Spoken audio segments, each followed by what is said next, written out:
So it's our pleasure today to have Jeremias Berg here, who will tell us about optimization as a sequence of decisions. Please. Thank you very much. And thanks everyone for your patience with the technical details and for your help. I'm Jeremias. I'm from Helsinki University, and I'm going to talk to you. Sort of the idea is to start really far away from a level which I expect many of you to be familiar with, and then move towards our recent work together with Matti and Hannes on how we can sort of view a large number of these optimization algorithms under a unified framework that allows us to do all kinds of nice things.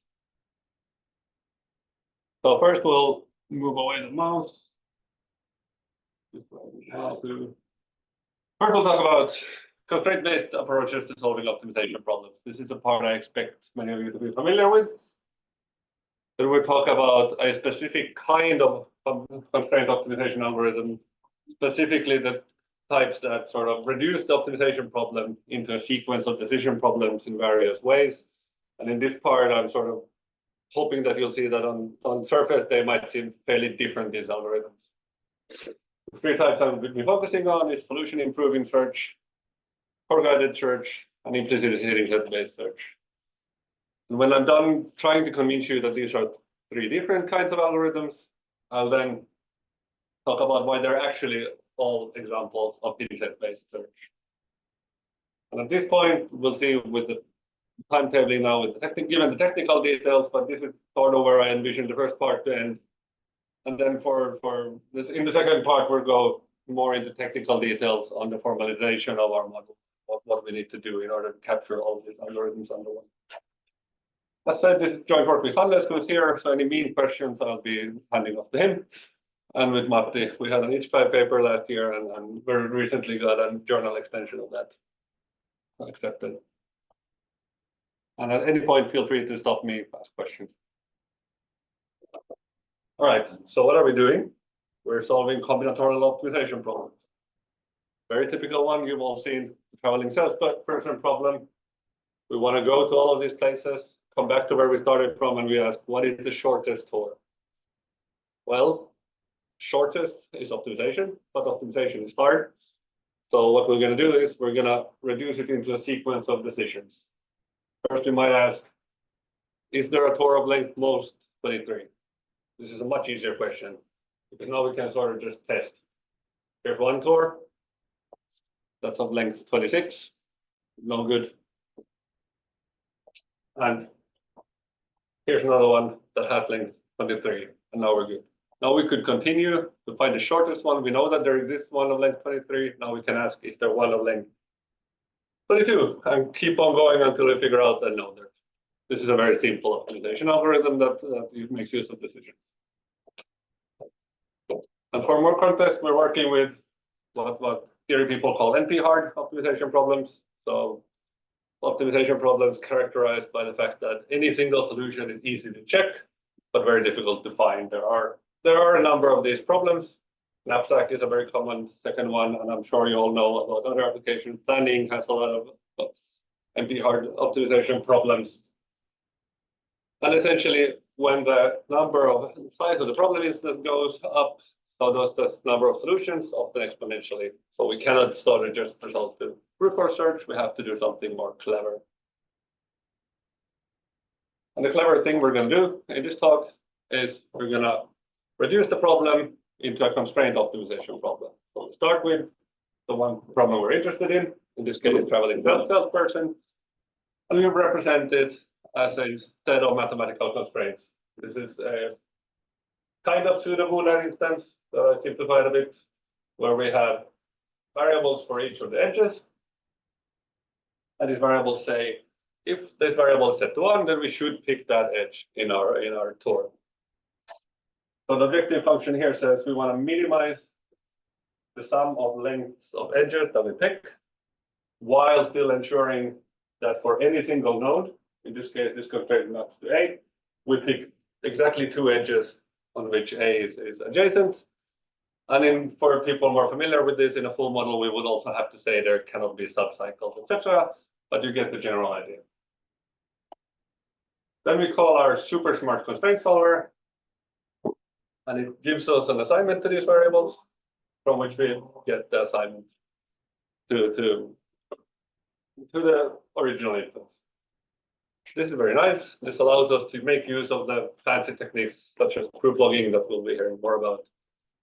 And this allows us to use the same super smart constraint solver for solving any kind of problem where you know the encoding from. So as long as we can improve on the constraint solver, we'll get improvements to all kinds of nice problems. So now moving to a slightly more specific level. In this talk, the work we did with Hannes and Matti was focused on MaxSat. And as I mentioned yesterday, we're here to debunk the myth that MaxSat would have anything to do with soft losses. MaxSat is the problem of minimizing a linear objective function. The BIs are variables here, the CEIs are constant, subject to a set of propositional clauses. I don't care about soft clauses, I just want to do this. And if you have soft clauses, I can just extend them with a variable to get this form. So this is perfectly equivalent to all formulations of MaxSat you've heard of. The model that we developed in the work is fairly constraint agnostic. It's easy to apply for PBO. To the Boolean optimization where we get rid of the clauses and allow linear inequalities instead. It can also, similar ideas have also been applied in CP, where CP people like to call it lazy clause generation, type solvers, ASP, SMT, and if you let me sort of fantasize a bit, I could see a world where some of these ideas are also used in MIP, but MIP is a bit different from the rest. But the take-home message is, I'll try to not speak too specifically about specific constraint language, but you can substitute your favorite one wherever I have it gone. Any questions at this point? This was the easy part.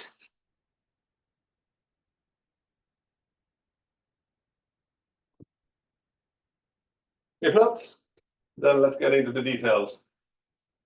The general formulation of what we'll be doing is we have a set F of constraints in your favorite constraint language. You can put in clauses or you can put in linear inequalities. Then I'll use this bar notation to say these are the variables in my formula. And then I have a linear objective function that I want to minimize. So we want to minimize cost subject to the constraints.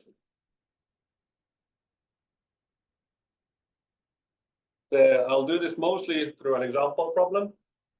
I'm not claiming any constraint method to be the best approach to this problem, but I'm trying to illustrate the differences. Here we want to go from a start node S to a goal node G and find the shortest possible way to do that. And in our sort of constraint agnostic setting, we could take a variable for each of the squares to say whether or not we go into that square. Then we could have constraint stating that whatever squares I pick, they should form a path between S and G. This can be done similarly to what I showed you with the traveling salesman, but or any other way. The specifics of those constraints don't matter, and you can have extra variables there. We care mostly about these ones, but if you want to have extra variables to say this, that's perfectly fine. And then we want to minimize again the sum of the squares that we actually have to pick. And this is I'll do most of my first of the talk in terms of this example. So now a solution sets some variables corresponding to squares to 1, in this case BG, MP, S, and R, and others to 0. And I'll shorten notation here as well and talk about solutions in terms of the variables set to 1. So implicitly, when I have used notation like this, all other variables should be thought of as being set to 0. And I believe this is one of the optimal solutions to this problem, and it has cost tips. All right. And one very important and central concept that the algorithms that we'll be talking about use is that of an unsatisfiable core. You might have seen definitions in terms of subsets of constraints. Can you survive? Here, any constraint is a core if it is satisfied by all solutions to my problem. So any constraint entailed by the constraints in my, by the other constraints in my problem is a core. And that is the only sort of requirement we'll be putting on cores. An example here is, for example, the constraint a plus b is greater or equal to 1. This core essentially states that any path that starts from S and goes to G should go through either square A or B. Similarly, there's a core saying you have to go through one of these squares and one of these squares. And if you think about it a bit, it's not difficult to see why this is. But an important point I want to make here that we're not restricted to clauses. These are essentially clauses. We can have a constraint saying that we have this larger set of variables, and we have to go through 2 of them. This you get by, for example, by summing together these 2, and that is still a core because of cutting planes. Or we can have a constraint saying this core essentially says you have to go through A, or you have to go through both B and G. So cores can be very expressive, and they're not restricted to one of these. So there's nothing unsatisfiable about them, but you kept the old terminology of unset cores. In paper, nowadays do sort of parentheses unset. If you want to think about where the name unset comes from, is that if you try to enforce the negation of any of these cores, you'll get it. So your constraints together with the negation of these cores are unsatisfiable. That's why they're called. And the term comes from these more theoretical definitions where a core is a subset of constraints that is unsatisfiable. So nothing unset, nothing core, but still. It is the core of my instance. It is the interesting part of it. We're working against a lot of theoreticians who got here before us, and now we have to sort of change their definition.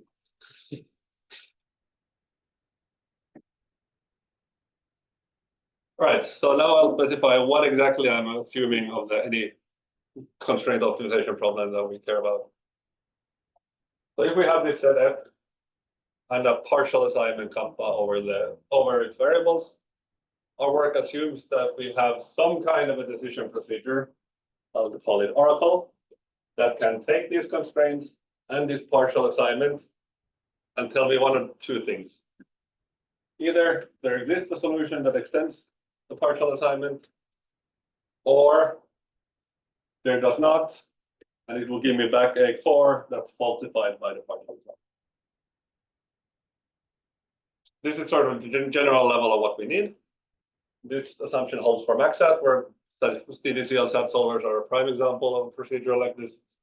For pseudoboolean, there's this nice solver from people in Denmark that also can do this.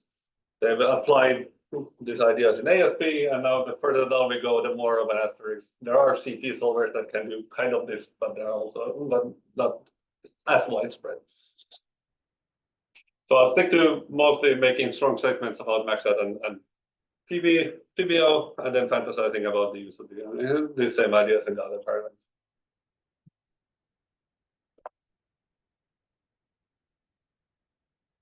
Any questions at this point? Now we're ready to go into the 3 types of algorithms.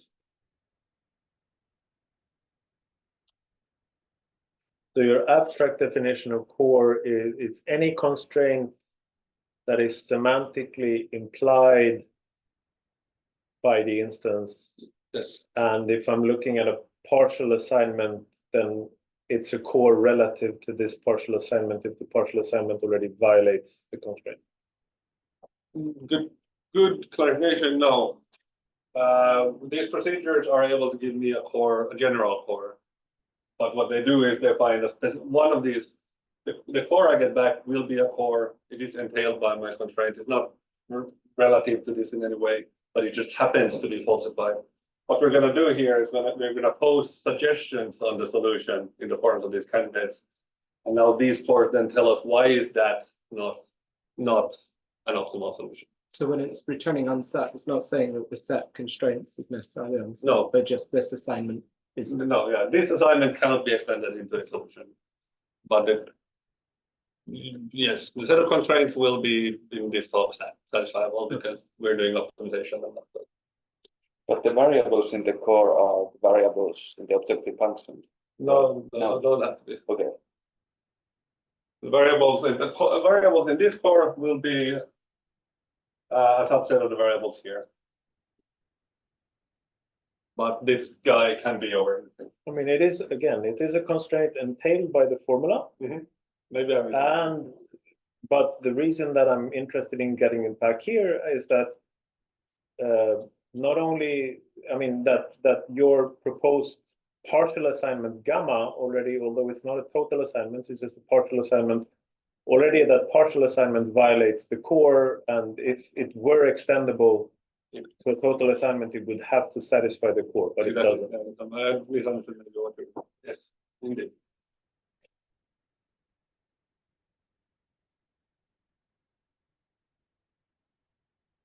With that, let's start with the first algorithm that on the surface does not seem to use force. A very natural idea, solution improving search. We're gonna query our decision procedure for any solution. So no partial assignments, just give me any solution that satisfies my constraints. We can get back something like this that has plus 10. And now we're going to add extra constraints saying, well, good, we have a solution of plus 10. Let me know if there's one that's better. So we add constraints stating the cost of any solution that we find should be better, less than the upper bound that we have. This can be done in all of the constraint languages I've talked about. Some more easily than others. And now we're going to query it again. And then for the sake of presentation, I'm assuming that it could give me back anything, but for the sake of this presentation, let's assume that it gives me back a solution of plus 6. And now when I go back and try to ask my Oracle procedure for a solution that's better, I didn't add that on the slide, but the next time we're going to query, is there a solution of cost better than 6? And now the Oracle will say unset and give me back the empty core because I didn't have any partial assignment here. And now at that point, we know we have an optimal.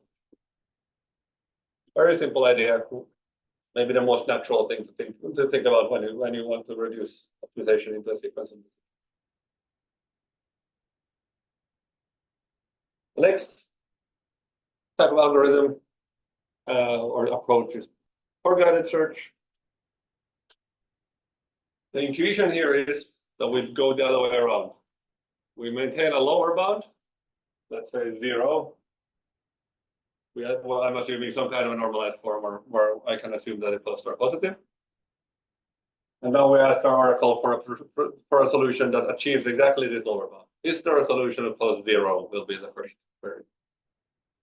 If it tells me yes, then I'm happy, I'm done.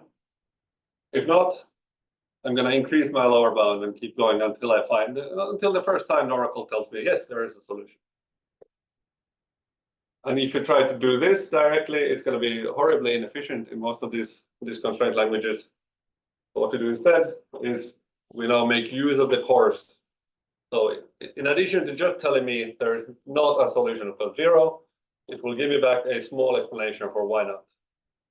And now I can use that explanation, the core, relax my formula in a better way, and make sure that I don't kill my decision procedure before finding the optimal solution. In more detail, we'll start by initializing a formula to contain the constraints in our instance and a set of assumptions to say every single variable in my objective should be set to 0. So I should get a cost of 0. Initially, I have a lower bound 0. I have no cores, and I'm asking my Oracle for a solution of plus 0. Is there a path that visits at most one node from each found core? I have no cores. So is there a path that doesn't visit any nodes? Obviously, I'll get back a no. And now I can get back a number of different types of cores. One of these could be the one that we saw before, saying there is no path. So this is essentially saying any path has to go through A or B. So there is no path that will not pass through this. And now we start adding constraints to our formula, taking this into account. For the next query, we still have the constraints from the original formula. We're only adding stuff all the time. Now we add cardinality constraints, reified cardinality constraints saying if this guy is set to 0, then at most one variable from each core can be set to true. In the general case, we might have optimal solutions that put more than one variable from a core to true, but initially we can only let it set 1, and then it has to tell us again that no, I actually have to set 2. And now in my assumptions, we've removed everything from the core that we found, the objective, but we're still assuming the rest to be false. And additionally, we're saying you're only allowed to set one variable to true from each core. Is there a path that visits at most one node from each found core? Well, now we're letting it set A or B, but not both to true. But we're still going to get unset. And we might get back a new core like this. Now we essentially keep on doing the same thing. In this simple example, we're only going to get cores over the original objective, but in practice, we could get cores that contain these added variables, and that's no problem. Exactly the same query. I'm allowing you to set at most one variable from both cores to true, and the rest should be set to false. And this terminates when we have found exactly the right amount of cores, so that we actually do have a path between S and G. And we're always minimally relaxing, so we know that any solution to this instance will correspond to a minimal cost solution. We have never, because of the fact that we're only allowing at most one, we're never over relaxing it. And at that point, we will get back some solution. But for this relaxed formula, actually all satisfying assignments to this formula containing the extra constraints and will be optimal.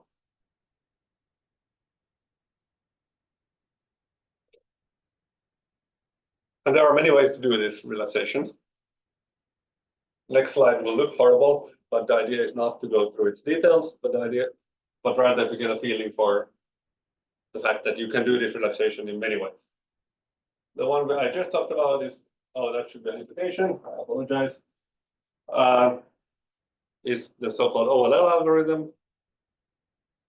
But you can also add additional constraints that look like this. This is the PMRES algorithm. Or there's one that only maintains a single cardinality constraint over all of the variables that have ever appeared in the code. As said, the details don't matter. What you should take home from this is that there are many different core-guided algorithms. And on the surface, they seem to mostly differ in what do you do after you get a core? What kind of extra constraints do you add? How do you change your assumption or your partial? Looking at the dates and the number of references, you seem to suggest that OLL is the OLL is indeed the one that's been used the most. It's been implemented first in ASP, then in MaxAt, and then most recently in pseudoboolean optimization as well. So one interesting research direction would be to see what happens if we try to do this or this in TBO. Would that make sense? Because as far as I know, nobody has.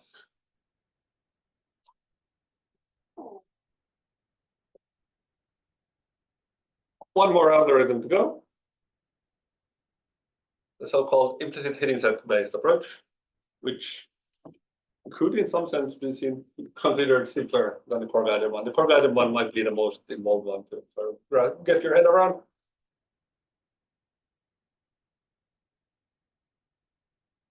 So what is a hidden set? And this is, again, Mark will make fun of me for this terminology that doesn't quite make sense anymore. We have a set of cores. And I'll say that a hidden set, HS, is a solution over these. Well, remember, a core is a constraint, so we can consider a set of constraints and we can compute solutions of it. And for historical reasons, well, in this presentation, call them hidden sets. In the paper, we actually call them candidate solutions because of the fact that hidden sets are so slightly weird. So here are 3 examples. Means the same problem. Here I've marked these cores as sets of literals. These are at least one constraint. And now there are several different hidden sets we could consider. We could have a hitting set that contains A, B, F, and Q. And now we have a notion of cost of that hitting set. It sets 4 variables through. So we can say that its cost is 4. There's a second hitting set, could be these 3. It also intersects with every single one of our cores, but it has a better cost. So the important take home is that we can consider solutions not over all of our constraints. We can consider solutions over our core, and we have a well-defined notion of a cost of those solutions too. And now if you then start thinking about it a bit, it's easy to see that the set of solutions to all of our cores has to be a superset of the set of solutions to our instance. Why is this? Well, any solution to our instance has to satisfy all of our cores. So, but the converse need to not hold. And if you would actually do a tiny bit of proving, you can also show that if you would have the set of all possible cores, which is horribly large, and you would compute a minimum cost solution over those, then that solution is also guaranteed to be a solution to the instance. Maybe it's not even that bad. If you assume the opposite, then you will find a new core contradicting the fact that you didn't have all of them. That's basically the proof. And the central insight of the so-called implicit hitting set approach is we don't have to enumerate the whole set of cores. In fact, given any set of cores and a minimum cost hitting set, the cost of that hitting set will be a lower bound on the optimal cost of our instance. The set of solutions is a superset, so the minimum cost is a lower bound on the optimal cost. So for example, with those 3 cores, this hitting set has 3 elements. This is the minimum cost hitting set, and the cost of it is lower than the optimal cost because we don't have enough cores. So here we don't have enough cores to find a feasible solution, but we don't in general need all of the cores. And this brings us sort of this nice scheme that we show off to anyone who wants when we talk about IHS. But the idea is that we start with a set of constraints and the objective function, and we split optimization into 2 procedures. We have an optimizer. This is most often implemented with a MIP solver, but in theory, it could be something else, and it will be something else. And the optimizer's task is to compute a minimum cost hitting set over the current set of cores that we have. And as we talked about it, that cost will be a lower bound. So we'll send the lower bound and this hitting set to our Oracle procedure. And now this hitting set acts as the partial assignment. We're asking the Oracle, can we extend this hitting set into a solution of all constraints? If we can, we're done, and we have an optimal solution. Okay. If we can, and the solution that we find, the cost of that solution matches the lower bound, then we're done. In practice, we don't want to do a single core here. We want to get as many cores as we can. So at some point, this guy will say stat and give us a solution whose cost does not match the lower bound, but it allows us to update the upper bound because it's going to be a solution. And at this point, we have a set of new cores that are all falsified by the latest hitting set that we got. So we can go back to the optimizer and tell it, well, here's a set of new cores that you were falsifying the last time around. So now you have to satisfy them.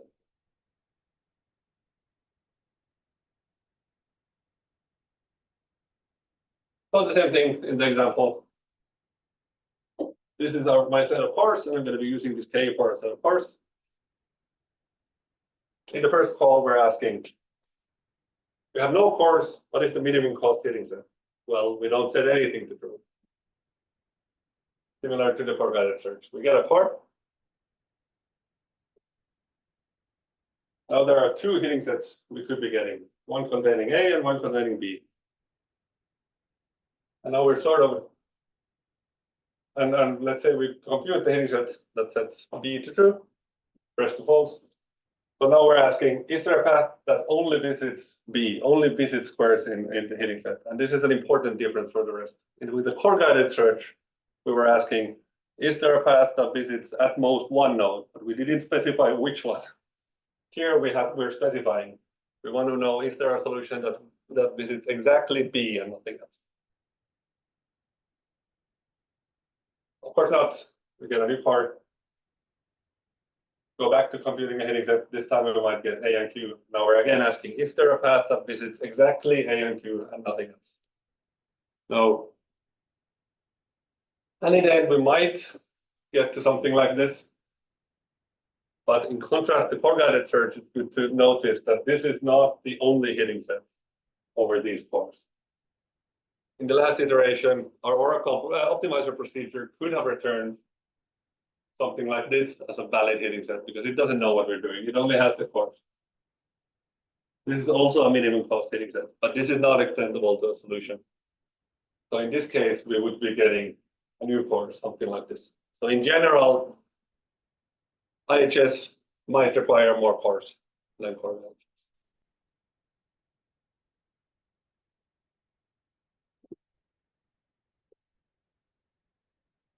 Any questions at this point before we start making everything into a shift approach?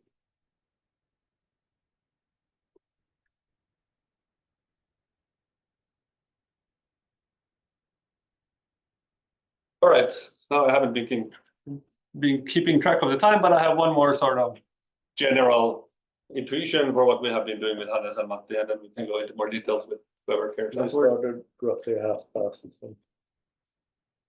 So that means you're been going on for 35 minutes. Oh, well, good. All right, so what we do in this work is essentially develop one unified model, like an abstract algorithm with 3 sub-procedures, and show that that algorithm captures all of the types of core guided implicit heading set and solution improving algorithms that we're aware of. And here I'm going to try to give you an intuition for why this should be true, and then we can look at the details in the next section. So let's go back to IHS and the situation where we have 2 cores. And earlier I cheated a bit.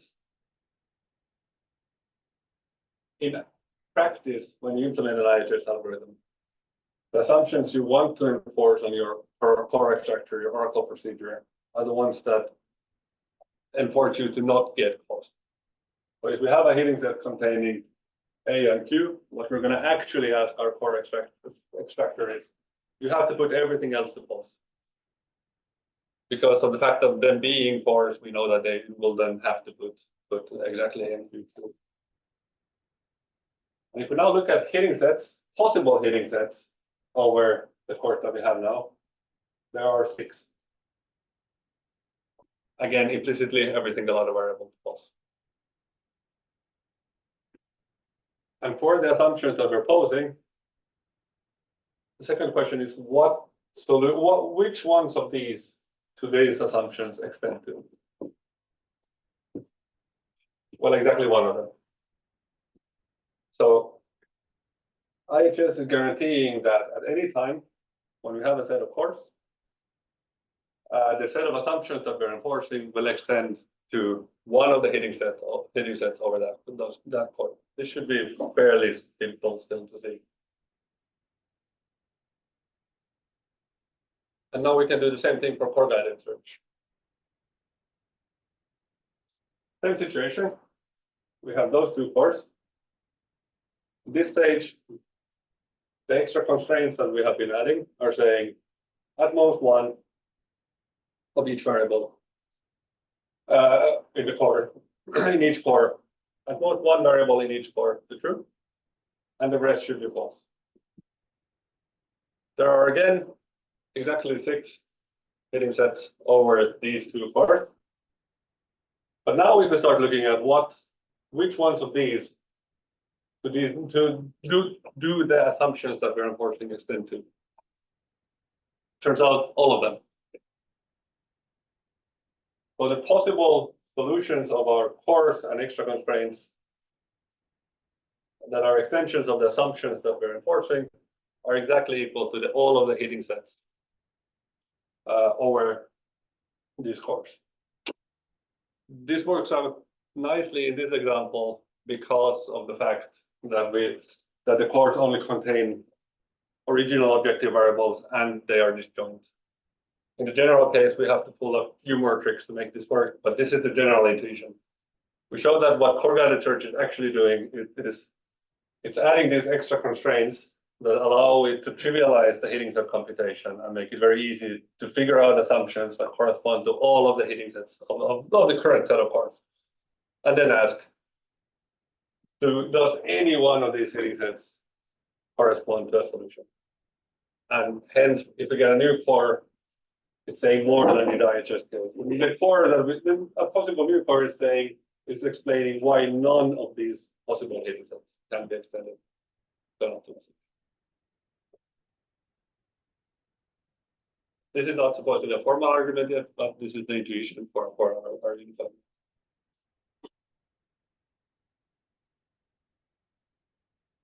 And finally, we can look at where do we find cores in solution improving search. It requires a bit of sort of massaging. Earlier, we had the situation where we only had this additional constraints. But if we now instead consider, we refine it. So we add again a variable to take a name for the fact that this should hold. Now we can phrase this query as the query of original constraints, some extra constraints, and some assumptions. Now, if you think about it, we can show that the constraint, that this variable is a unit core of the instance containing our original constraints or extra constraints, if and only if the optimal cost of the instance is greater than whatever the case. So we can see these queries.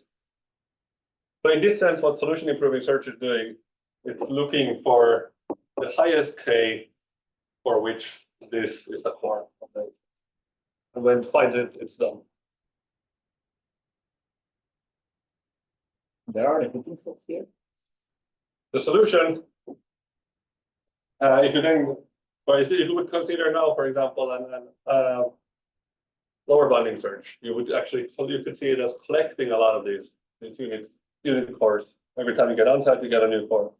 And when you get sat, your solution is guaranteed to satisfy all of these cores. It has to set all of these variables. This is Then you're no longer doing solution improving search.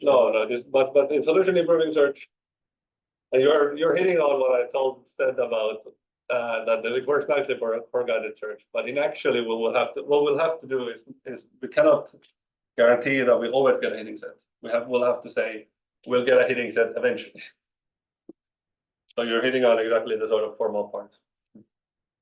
It's kind of impolite to complain at guests, but with if we ignore that for a while, then one complaint could be that, well, before the cores were sort of coming from F, right? Mm-hmm. And here you're taking F and then you're adding stuff, and Yes. your core is actually completing this new thing. So the Yes. core is actually not implied by the formula in any meaningful way. No, that's true. The core is implied by F, and the conjunction of F and these interesting extra constraints that we have. So one challenge in making this formal is figuring out what exactly can we add and why can we add stuff like this without breaking the algorithm. So obviously, we cannot add anything here because we might be getting cores that have, as Jacob was saying, nothing to do with the original. We want to make sure that these extra, this is actually better to explain on the next slide. I'll come back to that on this slide because this makes for a better picture. So to summarize the intuition underlying Unimax-add, which is what we call the abstract algorithm, IHS can be summarized as extracting force over the original constraints, and then on each iteration imposing one hitting set over the force. For guided search, extract force over the original instance and these mysterious extra constraints that have to behave nicely. But if they behave nicely, it will work. And then it imposes all hitting sets, and the star is here to say, I'm lying a bit, because it turns out that it won't always impose all hitting sets, but it will do so sufficiently often. And in this slightly forced perspective, solution improving search extracts scores over the original constraints and different types of reified constraints, reified cardinality constraints. And in the end, it will impose the trivial hitting set that will satisfy all of the unit constraints. But it only extracts one core. Well, Yeah, in solution improving search, in the paper we consider this nice term of cost bounding or objective bounding. Because you could also have, for example, binary search, which will then get more cores, or you could do the lower bounding search, and they are all captured over, or progression. People have done sort of impose 2, impose 4, impose 8 until you get a nice bound which you can binary search. These are all covered. But solution improving search is by far the most important. The way you phrase it here also, it seems like why would any sane person do implicit hitting set? I mean, core guided is so much better. I get all the cores instead of just one. Yes, But there are settings like where IHS is better, right? Yes, and actually to all make it slightly more uniform, we can also sort of trivialize that IHS does it over extra constraints where we have no extra constraints. But you can almost see it from here. You have to get cores over this. So if your extra constraints are really tricky to get cores over, then you're sort of putting off that work on your core extractor. So you're asking your core extractor to do more work. But if you have a really good core extractor, that might pay off. Here, you're never going to ask your core extractor for more than the original formula. If you can't find any solutions, you're screwed anyway. So then you should try something else. But you will never add stuff, and your core extractions will never get more difficult. The trade-off is you might need more cores. One other difference, but I don't know, probably it's not captured in this framework. In some sense, the IHS has, I mean, when you're running it with assumptions, it's always like a, okay, I don't know what the right terminology, but it's like a realizable subsolution or something. I mean, if you have a core guided solver, you have a bunch of cores, you have no idea what cost it's actually going to incur, and you're just making a wildly optimistic thing that, okay, best case, the lower bound could be this, so let's shoot for this.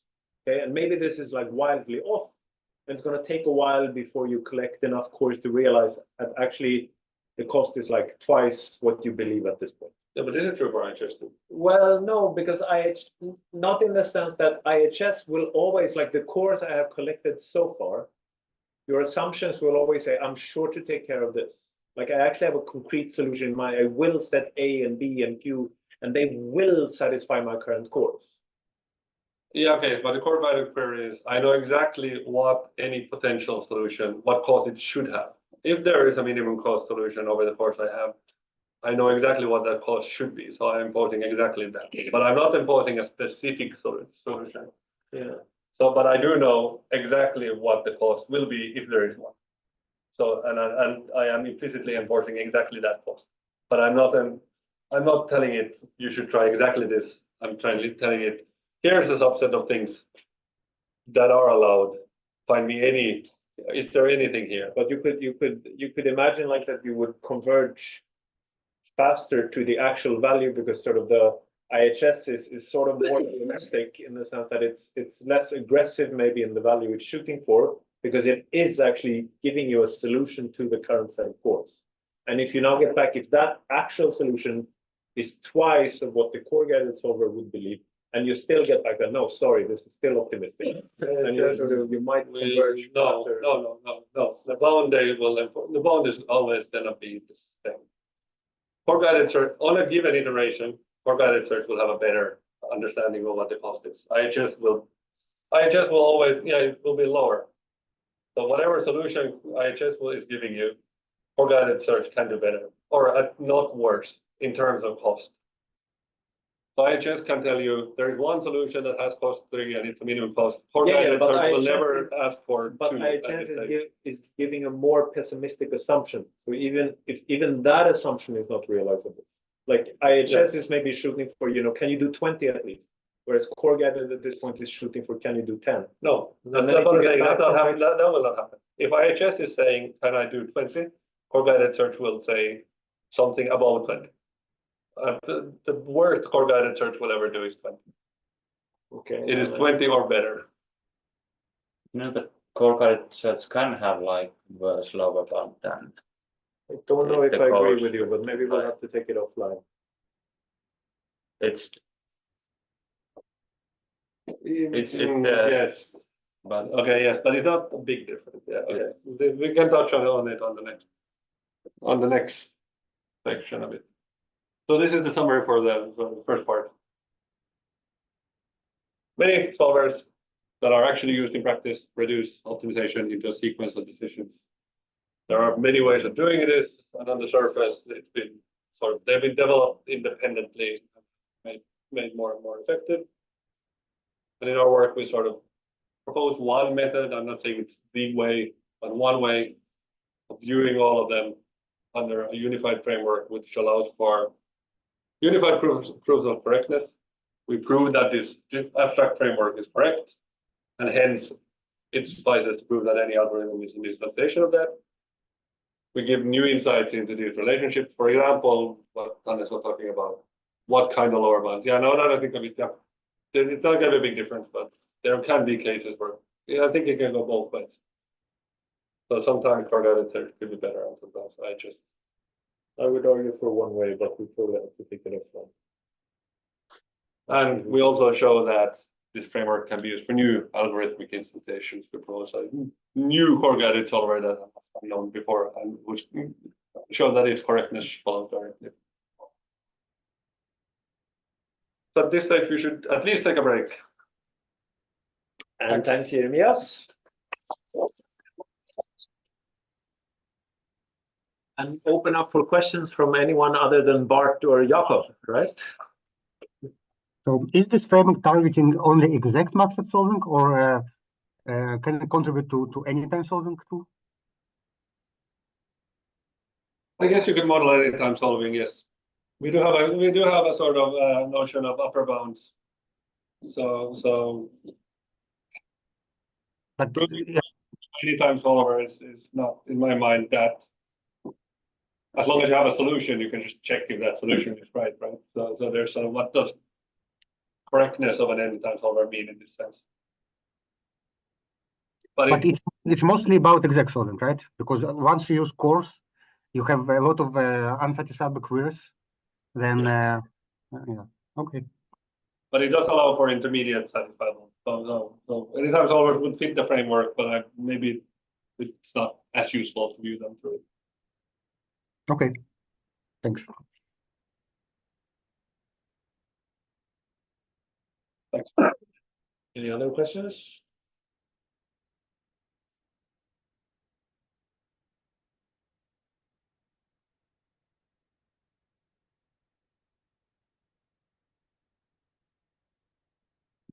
So then let's thank Jeremias again.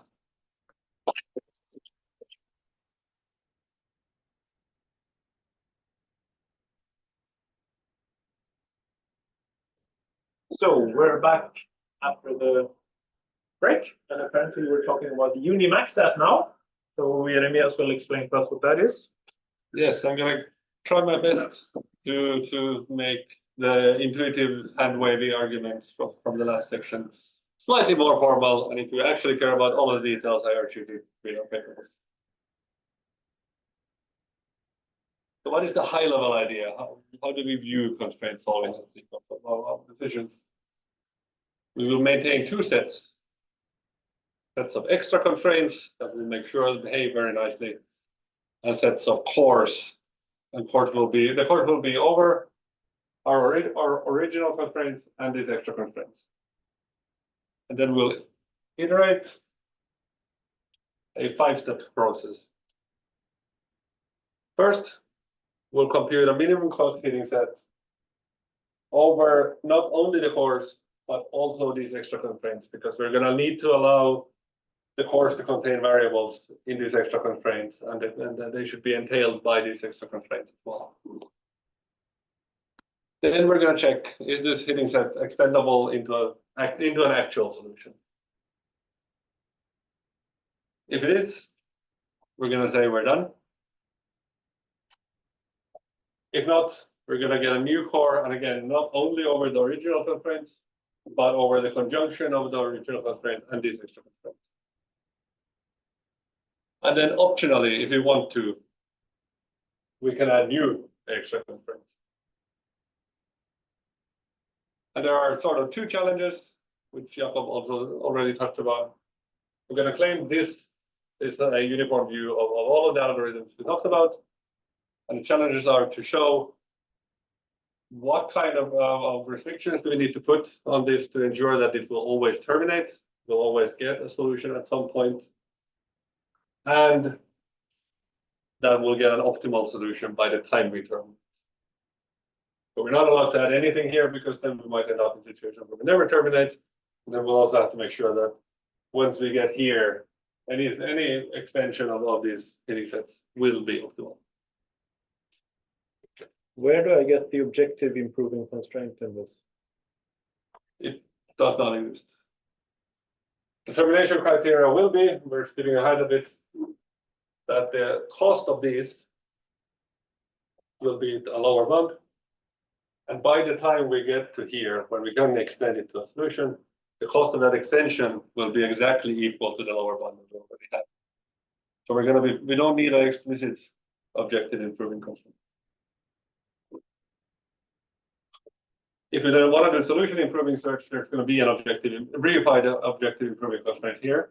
But if we do core guided search, we'll never have an objective improving constraint, or implicit instance, we'll never have an explicit objective improving. And how does it get in there, the objective improving constraint? I'm going to tell you I'll just add it. I'm going to give you criteria of what I can add here, and then I'll show that these reified objective improving constraints are okay to add. But I mean, in your 5-step process. Here. The on core should be taken very loosely. We will get the process will get a core, then it can choose to either just ignore it or not. It can use the information in the core, but it does not have.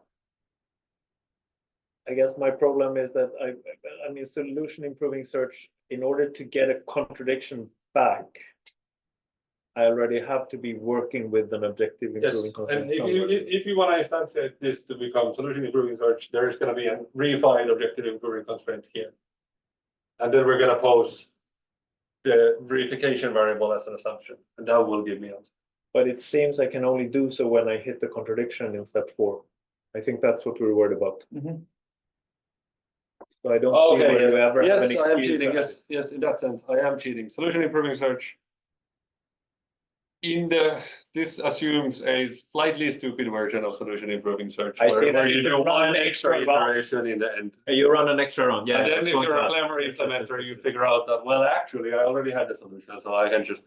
So yes, modeling solution improving search here means we get a core, and then we go back and compute the hitting set, which is going to be exactly equal to the previous solution that we had, and then we evoke the oracle again and say, well, no, we're done. But a clever implementer would skip the last one. So you're allowed to do 6 regardless of whether you're in 4 or 5. 5. It's 5. You're always allowed to, even if you're in 3, you're allowed to run step 5. Yes. And the core might just be a trivial form. Yes. Okay. We're shooting for simple rules, and then we're going to allow clever people to implement them better. All right, and now we're going to get to abstraction set and abstract course. What are these extra constraints? And the way in which we model them is by a concept called abstraction sets, first introduced by me and Fahim for IHS and generalized here. An abstraction set is a tuple containing three things. A set of input literals, so variables or the negations. A set of definition constraints, so something that defines, basically a set of constraints in the language you're interested in at this stage. And a set of output literals. So for those of you who know core guided search, this will be your core. This will be your cardinality constraint, and this will be the outputs of those cardinality constraints that you rewrite the objective. And now we can say, and we consider collections of abstraction sets. So the final piece of notation I'll introduce, collection of abstraction sets, and this is the union of all of the definitions in that collection. And they need to be these constraints need to be definitional or half definitional or guaranteed that every. We'll get to that. They need to be not mess with the solutions of your original instance. But in most practical instantiations, these will only share variables with the previous, only share the inputs with previous constraints. So only contain new variables. The outputs will be new variables, and the inputs might be previous variables. And every solution of the inputs should be extendable to The solution of the definition. That should be guaranteed. Yes, this is what I'll have in, I think, 2 slides. So how should I suppose we're in max set, I should think of in as being the literals in the core, and D will be the definition that says that here's a variable meaning that at most 2 of these guys are true. Yeah, it doesn't have to be a cardinality constraint. We're giving you slightly more general things. Yeah, but if I want to. But in practical terms, Okay. it will be a cardinality constraint.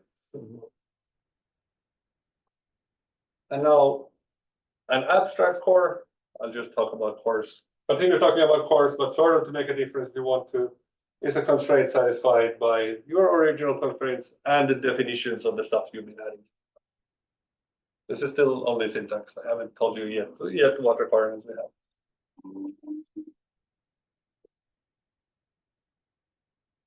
So if you know our previous work with Fahim, the inputs were always original objective variables. But here we're going to need to allow some of the outputs to be inputs in subsequence abstractions. And phrased slightly differently, if you want to satisfy F, which you do, and if you want to satisfy the definitions, and you do because there are definitions, so you have no valid excuse to violate them, then you can't screw up kappa because kappa is implied by the stuff that you have to satisfy anyway. So in that sense, that's recovering sort of the core sense of that. The main challenge is then figuring out what we should add when we model stuff. What is the interesting definitions to add to actually ensure? And now formalizing the concept of the hitting set. As said in the paper, we go away from this word hitting set because that has other connotations, and we call it an abstract candidate. The candidate solution, if you will. So we again have an instance, and a collection of abstraction sets, and a collection of abstract cores. Now a partial assignment gamma is an abstract candidate with respect to this AB and kappa if it extends to at least one solution of your instance and your definitions. And all such extensions are minimum cost. So this is here is where we get the core-guided difference between core-guided search and implicit hitting sets. And is it to F or is it to K? At least one solution. Oh, sorry, K. Yeah. Good point. Otherwise, Yes, exactly. K and the definition. Sorry. So at least one solution of your course and the definitions, and all such extensions. I mean, the core-guided search will post partial assignments, while implicit hitting sets will actually post full assignments over this, which trivially satisfy the first, and as long as they're minimum cost, will also satisfy the second. Core-guided search, as we'll show, imposes partial assignments that quite often still satisfy all of them. So here's a concrete example. One of the few times I'm actually talking about MaxSat. 3 clauses, 5 objective variables, and for simplicity, a core containing all of my objective.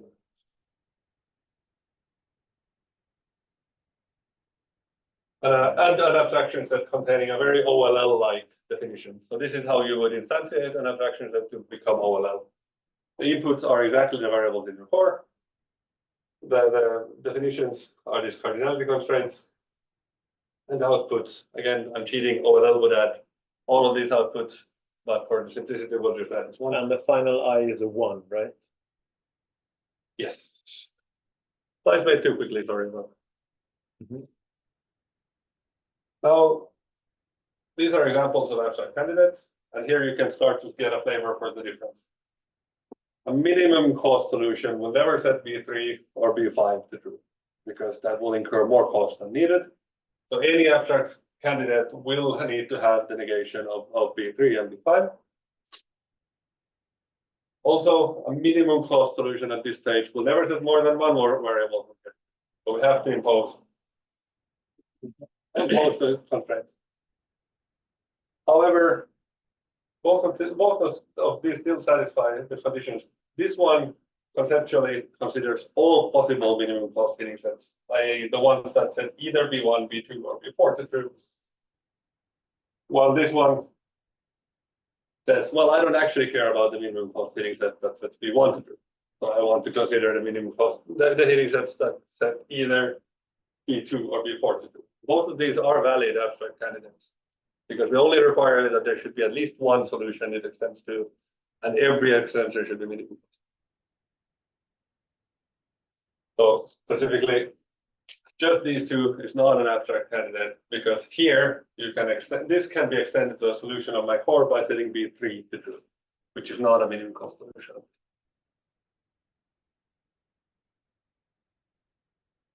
So the notion of abstract candidate sort of captures both the types of assumptions that core-guided solvers make and the types of assumptions that IHS makes.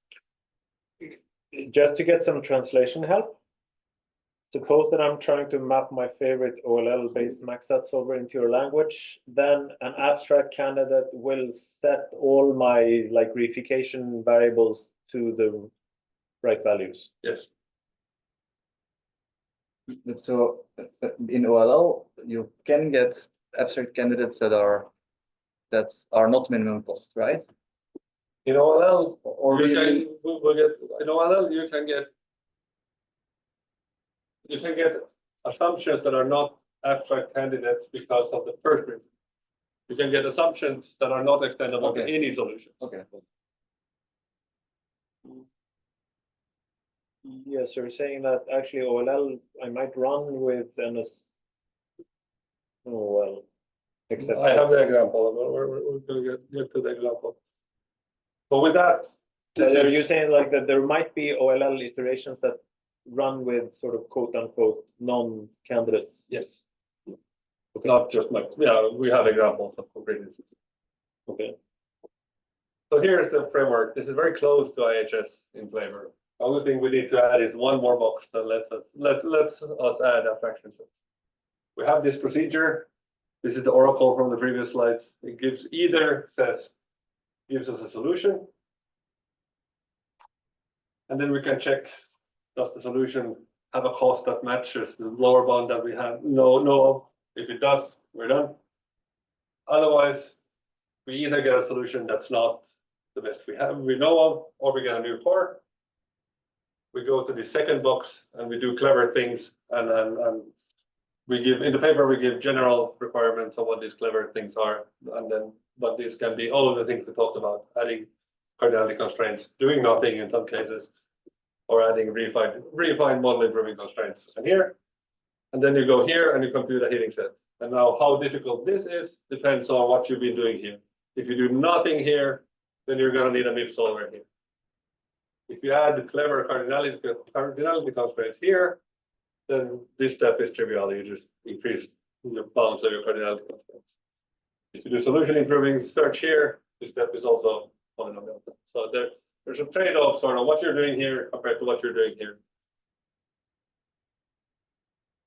Maybe you're going to get to this, but can I also flip back and forth so that suddenly halfway through my execution, I decide to go from core guided to IHS?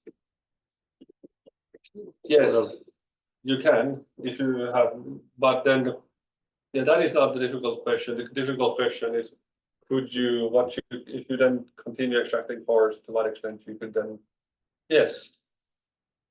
To some extent you can, yes. But how you would use the information from one to the other. It's very easy to do. I'll do core guided for a while. I get to this. Now I do IHS for a while. I'll get to that. I go back to the core guided that I was doing. I get to this. That I was doing before, if I want to continue from what I have. That is more difficult. If you can figure out a way to do that with the requirements that we outlined in the paper, then it's It's definitely doable.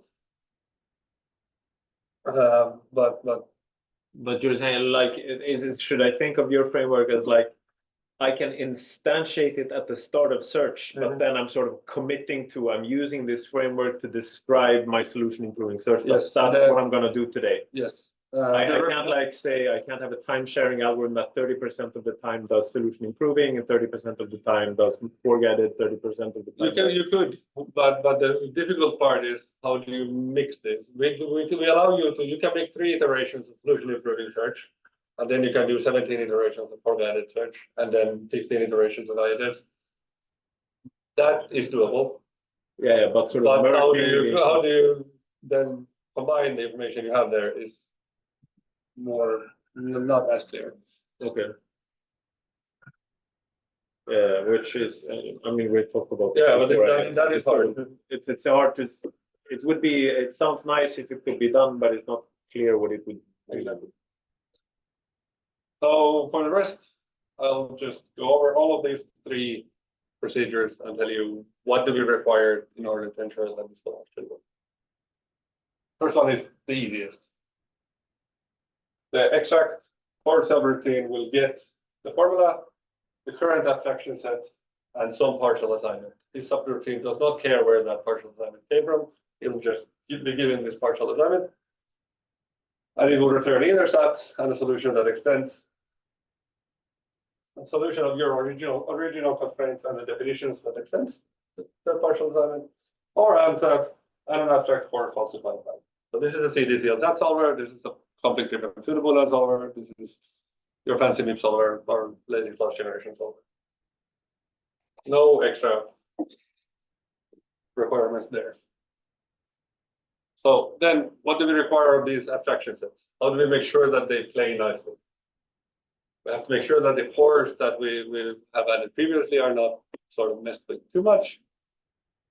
And that we're not allowing them to introduce new pores that have nothing to do with your original formula. And we have to make sure that when we add these abstraction sets, we're not removing optimal solutions. How to allow them to be derivable by redundance-based strengthening? Is that what you're trying to say? That is pretty close, actually. There's a line for potential future work. The notion we came up with was the notion of feasibility. A collection of abstraction sets is feasible for a set of constraints if every solution to F can be extended into a solution of F and F. Why do you need uniquely? Yeah.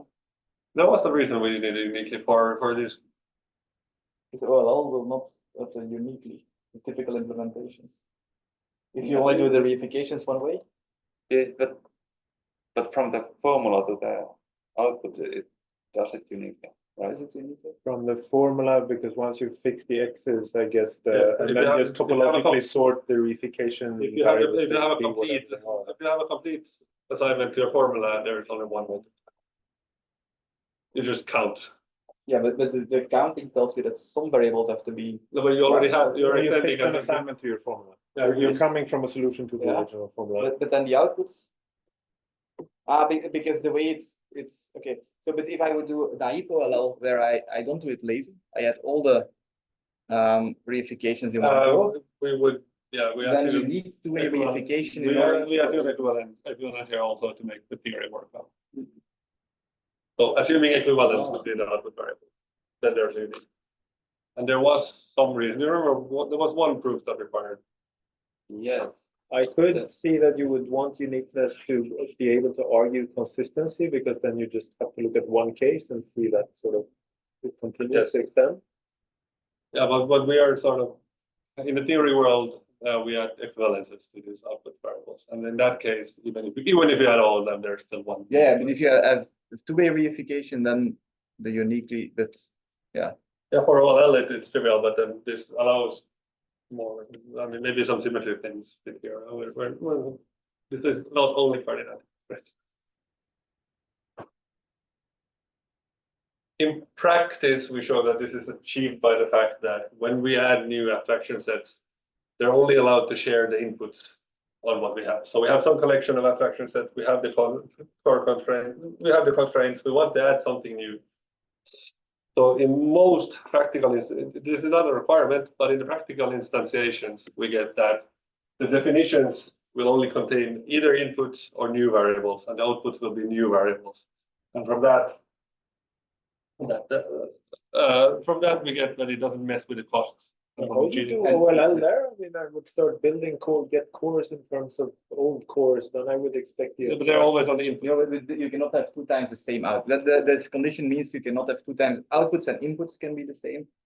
Outputs can be inputs later on, but you cannot have 2 definitions of the same variable, 2 different definitions of the same variable.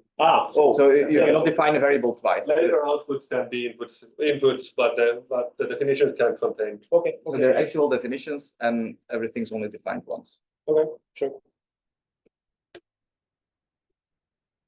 Then the optimizer, the headings of computation. How do we ensure that we are making progress, that we're not just looping? And how do we ensure that we will eventually find an optimal solution?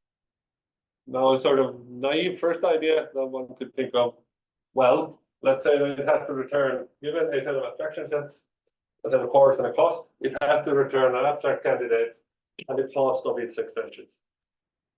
This is what we tried for each guy, and it kind of worked, but it was a bit ugly and required some extra hacks. For the full generality, it does not quite work. For example, as we talked about, a solution improving search will not always compute heading sets. And actually, neither does OLL. So now we're getting into really technical parts for the people who are not really familiar with what OLL does. Say we have 2 cores, C or D. Say that both of them have exactly 3 variables. We're going to relax them with 2 abstraction sets. Get these outputs. So this output says the negation of this output says at most 1 variable here. The negation of this says at most 2 variables here. Same here. Then we get a core containing the first output of both. We get a core containing units, second outputs. Now you'll notice that I'm not even cheating with lazy addition. If we get this first, then we can get that afterwards. So I don't even have to cheat here. For unit cores, we don't get any more outputs. We're just fixing them. For this core with two variables, we're getting a new output saying at most 1 from here.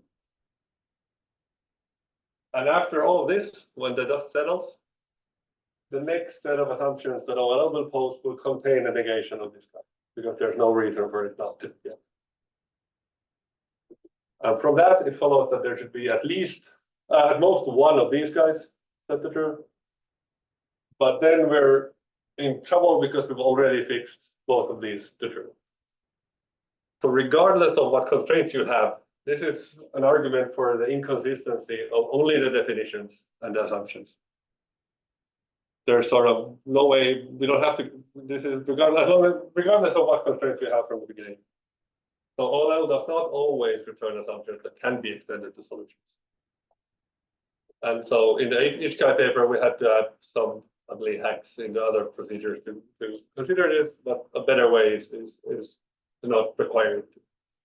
But isn't this somehow related to the discussion we had before the break, whereas IHS will always compute an extendable candidate, but core gated will not? I mean, yes, but OLL in this case has some notion of what the cost should be, but it doesn't have a.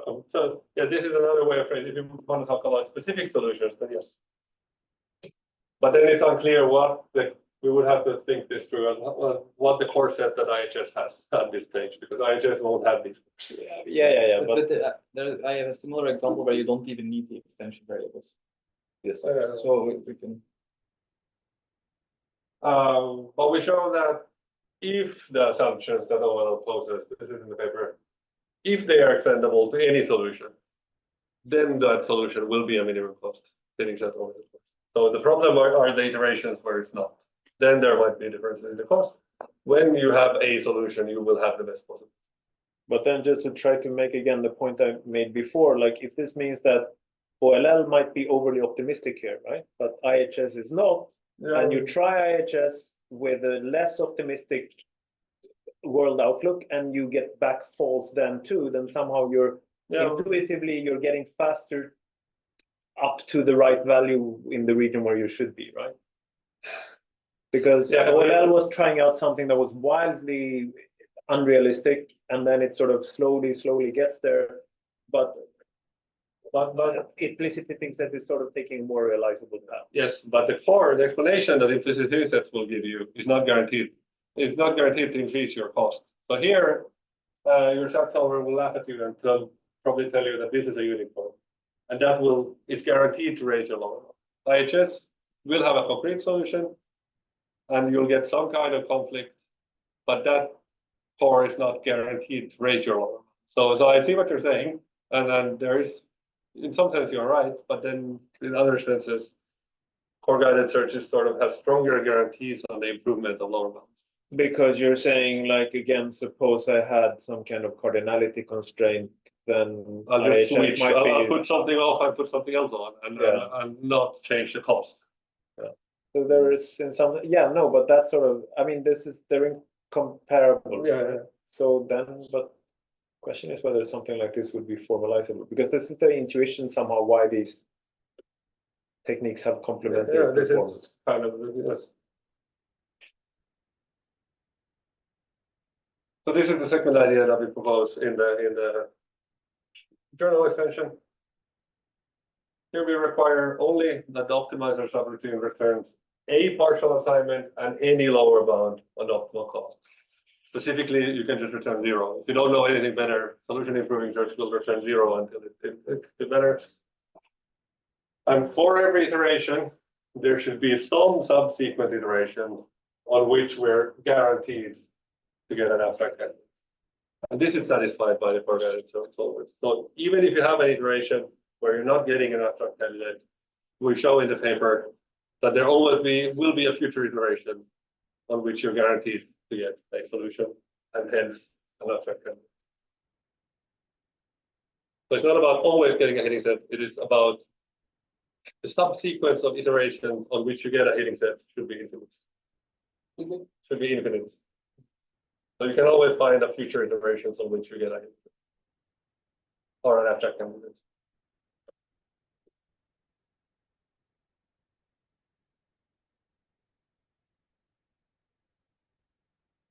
So I'll repeat the summary slide with slightly different terminology. We maintain a set of abstraction sets and abstract source. On each iteration, we compute, again, quickly next slide, we compute an abstract candidate and a lower bound over the core set of definitions. We check if that abstract, compute a partial assignment that hopefully is an abstract candidate. We check if it's extended to a solution. If it is, and the cost of that solution is the lower bound, then we're done. Otherwise, we're going to get a new core. Or we'll conclude that we didn't have an abstract candidate, and we can, for example, in solution improving search, we can just go back and get a new try a new value. In OLL, it can happen that you impose some assumptions and you have a lower bound, but you're actually going to find a more expensive solution. Yes, if you do actual, yes, and in those cases we allow you do one extra iteration. Yeah, you allow the extra procedures to realize this. Okay. And this is only not in sort of a pseudocode theoretical OLL where you don't always get, but in practical when you do sort of several core extraction. This is even with one core extraction, you can have that if your cores are overlapping, that you say that my lower bound is 3, and then you actually find a solution of cost 4. This I would like to see a concrete example of. How do find solution of cost 4? Because of the way the constraints interact. Because the assumptions enforce you to find only solutions that match your lower bound. Right? No, the assumptions tell you you're only allowed to take this many from this set. Yes. But they don't tell you if you're if so, we're in the weighted case, right? If you're and The if way you're that they- taking the heavy variables or the light variables, they just tell you how many you're Yeah, allowed. yeah, but- but you will have the heavier variables in the Yes. assumptions. And then this Then is like I said. covered in our Yes.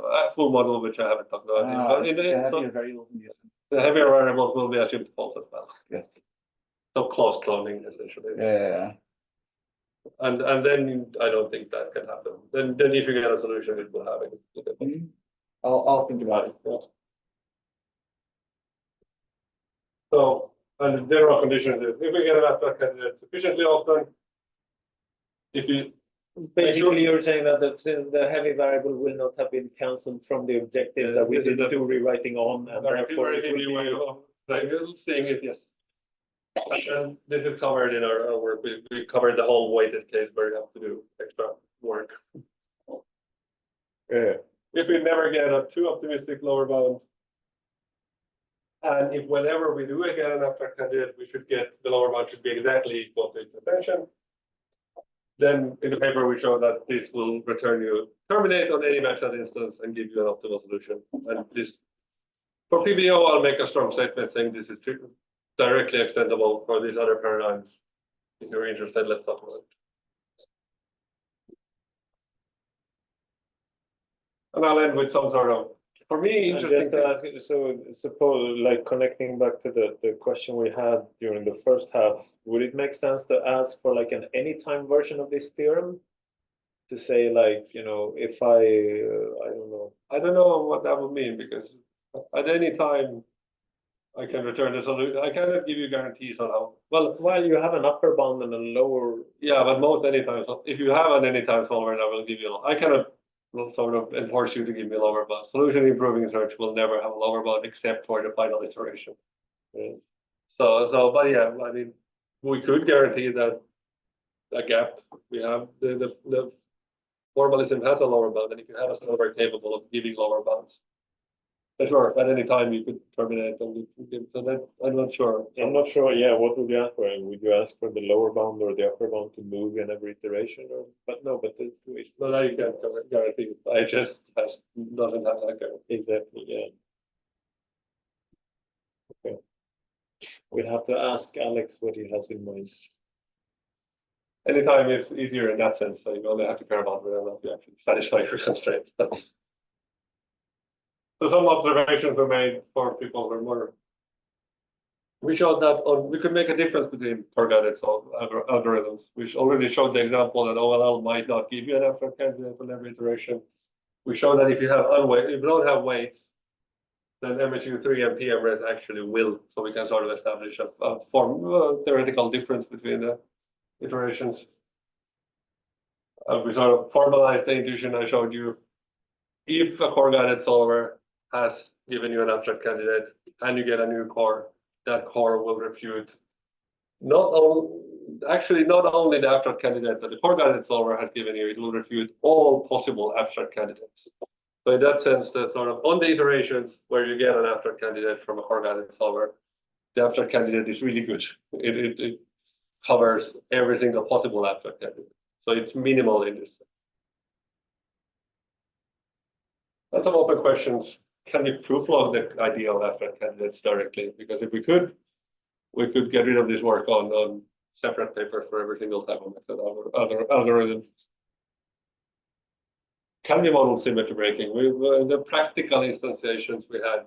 So we're trying to maximize publication chance, not minimize. I think you flipped the objective now.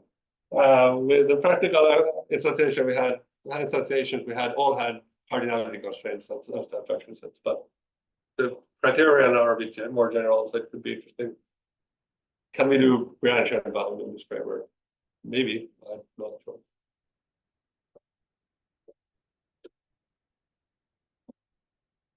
So in order to guarantee termination, what was it that forces you to learn useful definitions?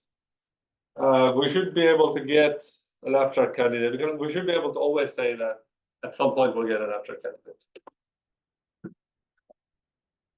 So and if I want to play the devil's advocate, and every time when I introduce a new definition, I'm just saying this new variable is the same as that.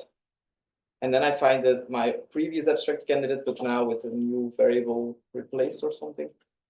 I think I think this is covered by the feasibility. I think we'll have to look at the paper specifically, but we're fairly sure on hopeful level. We're not allowing it to play devil's advocate on this, that you're breaking some other requirements. Yes, the abstract candidate needs to be extendable to a solution to all the definitions and previous course. And all the course, so.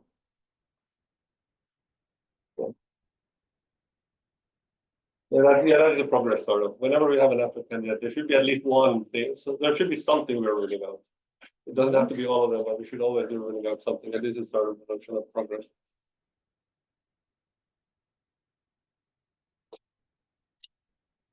Yeah, so in the paper, we formalize the correctness subject to generic conditions of the subroutines, show how to simulate essentially all four-guided IHS and solution improving maximum algorithms we are aware of.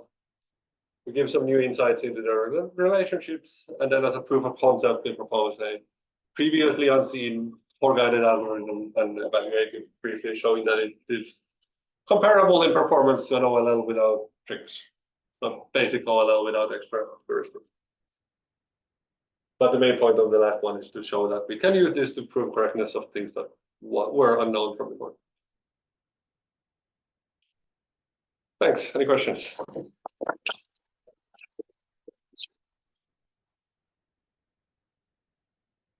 Questions?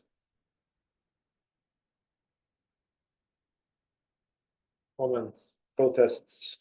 We had lots of protests already, encouragement. The question about generic proof logging, I'm not sure exactly. I mean, I'd have to look more carefully at the notion of definitions that you had, but it seemed very close to being a special case of like anything that you allow as a definition. It seems to be implied that in particular redundant space strengthening Definition justifies. Definition parts are probably covered. The hard part is. But if your solver is like a black box, I mean, if you're running and hitting set based like ILP solver, how would the difficult part is when I get this abstract candidate and I claim this lower bound. Yeah. I would have to show that it is extendable to a solution and it is minimum. The extension is minimum. So this is probably the challenging part of it. Yes, but the definitions for sure are. I have a hard time seeing any kind of reasonable definition that wouldn't be covered by either dominance or redundance. At that point, you're doing something super fancy. So any lower bound that a subsolver gives you would have to come with its own proof, because otherwise, in general, I just give you okay. I mean, yeah, no, you're an NP hard optimization problem, and you can't do better than this. I mean, I guess it's about having an optimizer subroutine that's usually done by a lib solver. We don't have something that can. So essentially, maybe that's it. If we can proof log IHS, we can proof log this, and then we're sort of done with myself.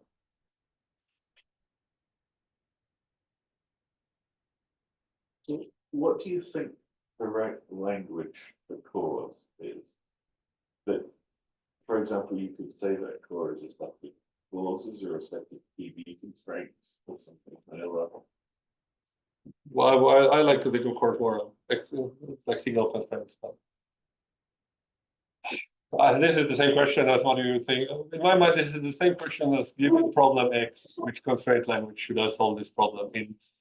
So maybe, although for proof logging, we found that the language for justifying is not the same as the language for solving. and here we still have to solve the cores as well. Yeah, but then for MaxUp, for example, you're pretending your objective is this in your optimization function, which is in a different language again. Yes.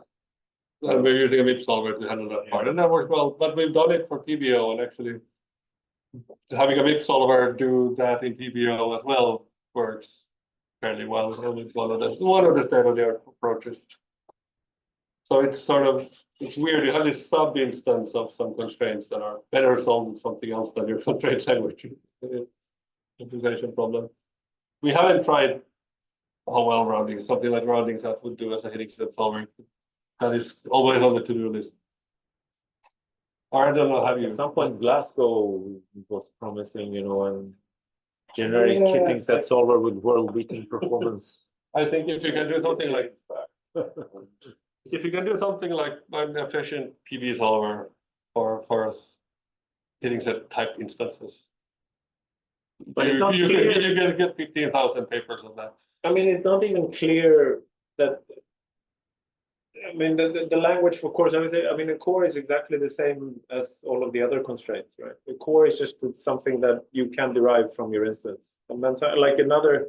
It can be, but it's Sort of slightly different view of this is this: you have your big problem and your small problem, and you're somehow alternating between optimizing over the small problem, which we refer to as the cores, and then solving decision problems with assumptions over the big problem, and then you're flipping back and forth.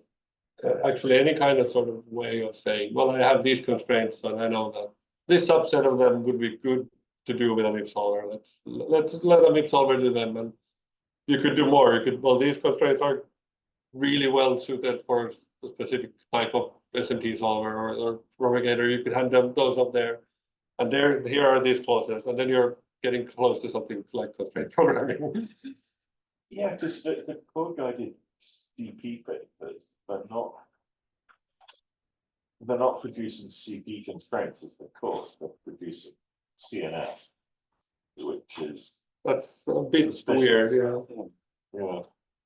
But we they're found not that the same way. comparing IHS in PBO and MAXAT, in PBO you could conceive of cores that are general PB constraints, or you could just say, let's just take the clauses.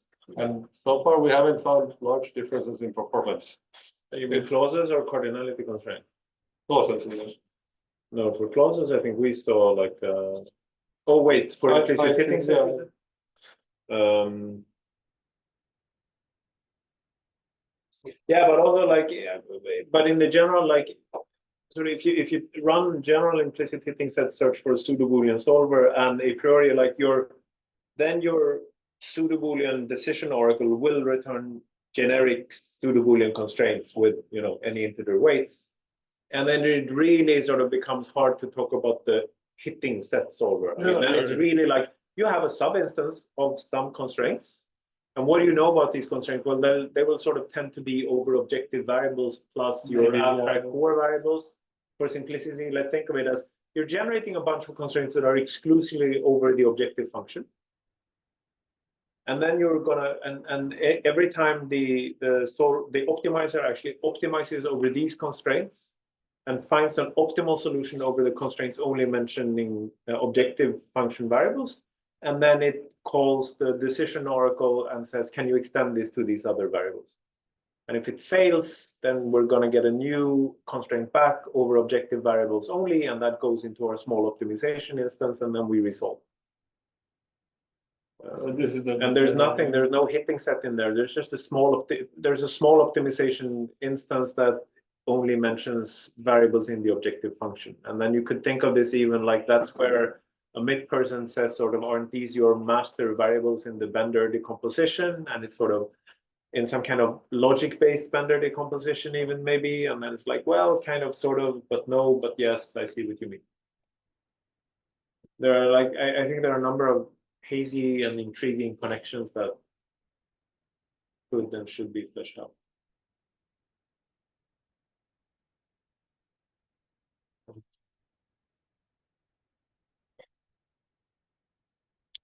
Any final questions, comments before we release our speaker who has already worked very hard even before the talk started with the tech setup. So, are we ready to thank Jeremias again? Thank you so much.